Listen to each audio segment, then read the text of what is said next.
Look, we all want to keep our minds sharp as we get older, right? But with so much conflicting advice out there, what truly protects our brains from cognitive decline? Well, in this explainer, we're going to cut right through all that noise and get to the real science behind building a resilient mind. Oh, you've seen the ads. They are everywhere. The colorful games, the little puzzles, the daily challenges, all promising to be a gym for your brain, a kind of digital shield against memory loss and even dementia. It's a huge industry built on a really compelling promise. I mean, it feels like it should work, doesn't it? Practice makes perfect and all that. But what happens when we actually put this popular idea under the microscope? When we look at what the rigorous science says? Well, the story changes pretty dramatically. And there it is, a flat-out, definitive statement. This came from the Stanford Center on Longevity and the Max Planck Institute, signed by 70 of the absolute sharpest minds studying the aging brain. The verdict is pretty darn clear. These games might make you better at playing the game, sure, but that skill doesn't really transfer to real-world brain function, and it doesn't protect you from disease. So, if that's not the answer, what is?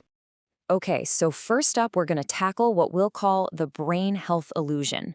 This is all about moving past the popular myths and getting to what the actual evidence supports. So what actually works? Well, science points to this really powerful lifelong concept. It's not a product you can buy, it's a resilience you have to build. This is your brain's true shield. It's called cognitive reserve. So picture it this way. Cognitive reserve is like your brain's backup generator. It's this whole set of skills and flexible neural networks that you build up over your entire lifetime. The interesting thing is, it doesn't stop the physical damage of aging or disease from happening, but it lets your brain find other routes, different ways to work around the damage, so you can keep functioning normally for way, way longer. And if you want proof, get this. It's just incredible. Researchers were doing autopsies on a group of nuns, women who had been cognitively sharp their entire lives. And what they found were brains just riddled with the physical signs of advanced Alzheimer's disease. The disease was there, but because their cognitive reserve was so high, they never showed a single symptom. That is the kind of protective power we're talking about. Okay, so how do we actually build this stuff? Well, the research points to a whole lifestyle of intellectual engagement, of challenge, of connection. It's not about one single magic bullet. So let's break down the 3 most powerful pillars you can start building today. First up is sleep, and I don't just mean any sleep, we're talking about deep, restorative sleep. I want you to think of it like this. It's the time when your brain's dedicated cleaning crew comes in to take out all the toxic trash that built up during the day. But, and this is a huge but, not all sleep is created equal.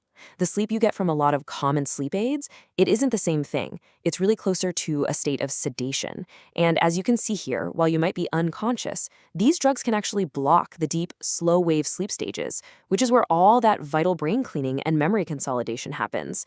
So you're getting sedation, but you're not getting the repair. And hey, it's not just sleeping pills you gotta watch out for. A ton of common prescription meds can mess with your sleep. Beta blockers for blood pressure, steroids for inflammation, even some antidepressants can reduce your sleep quality. It's so important to talk about these side effects with your doctor. All right, get ready for maybe the most practical and kind of surprising tip in this whole thing. The ideal temperature for your bedroom is a cool 65 degrees Fahrenheit, which is about 18 degrees Celsius. And this isn't just about being comfortable, this is pure biology. And here's the kicker, the reason that temperature is so important. Studies have actually found that sleeping in a cool environment can increase the clearance of beta-amyloid, that's that toxic gunk linked to Alzheimer's, by up to 60%. A cooler body helps you get into those deeper stages of sleep for longer, which lets that cleaning crew do its job way more effectively. Okay, so let's wrap this up into 4 simple steps you can start tonight. First, be consistent. Go to bed and wake up at the same time, yeah, even on weekends. Second, dim the lights and get off the bright screens before bed. Third, keep your room cool.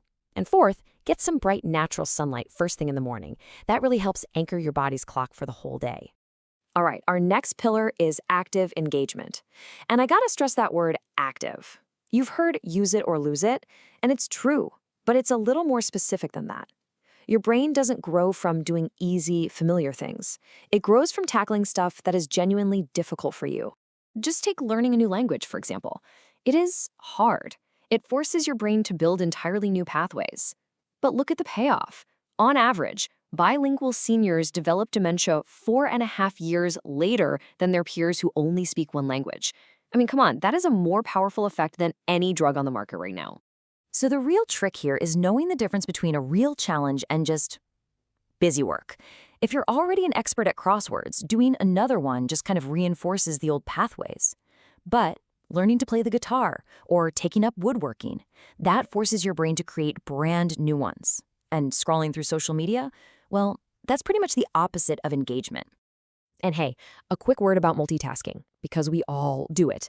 We think it makes us more efficient, but the research shows it's the total opposite. Our brains just aren't designed to switch contexts that quickly. It doesn't build any strength, it actually creates this cognitive wear and tear and makes you less effective. Sticking to one task at a time is way more brain protective. And that brings us to our final pillar. And honestly, it's one that gets overlooked way too often, but it is so powerful: genuine social connection. This is not just a feel-good thing. It's a really complex workout that fires up multiple critical parts of your brain all at once. You know, the damage from being isolated isn't just in your head. It's physical. I mean, just look at this. Chronic loneliness can raise inflammatory markers in your brain to a level that scientists have compared to the physical damage of smoking 15 cigarettes a day. It's wild.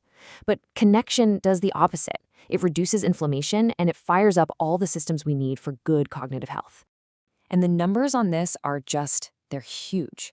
A major study out of Rush University found that older adults with the most frequent social interactions had a 70% reduction in the rate of cognitive decline compared to the people who were most isolated. 70%. That is a staggering number. And here's the best part. You don't have to be some social butterfly to get these benefits. The research shows that just one meaningful 5-minute conversation each day is enough to have a real, measurable, protective effect. A phone call to a friend, a quick chat with your neighbor, it all counts. This quote really just nails it, doesn't it? Mindlessly scrolling through a social media feed is not going to give you this benefit. Your brain is stimulated by the real back and forth of a conversation, by reading social cues, by pulling up memories. It knows the difference. So when you boil it all down, building your brain's shield, your cognitive reserve, it's not about a magic pill or some game on your phone. It's built through these pillars: restorative sleep, active challenge, and real connection. These are the habits, the things you practice today, that build the resilient mind you want tomorrow. So the only question left is, what will you choose to build?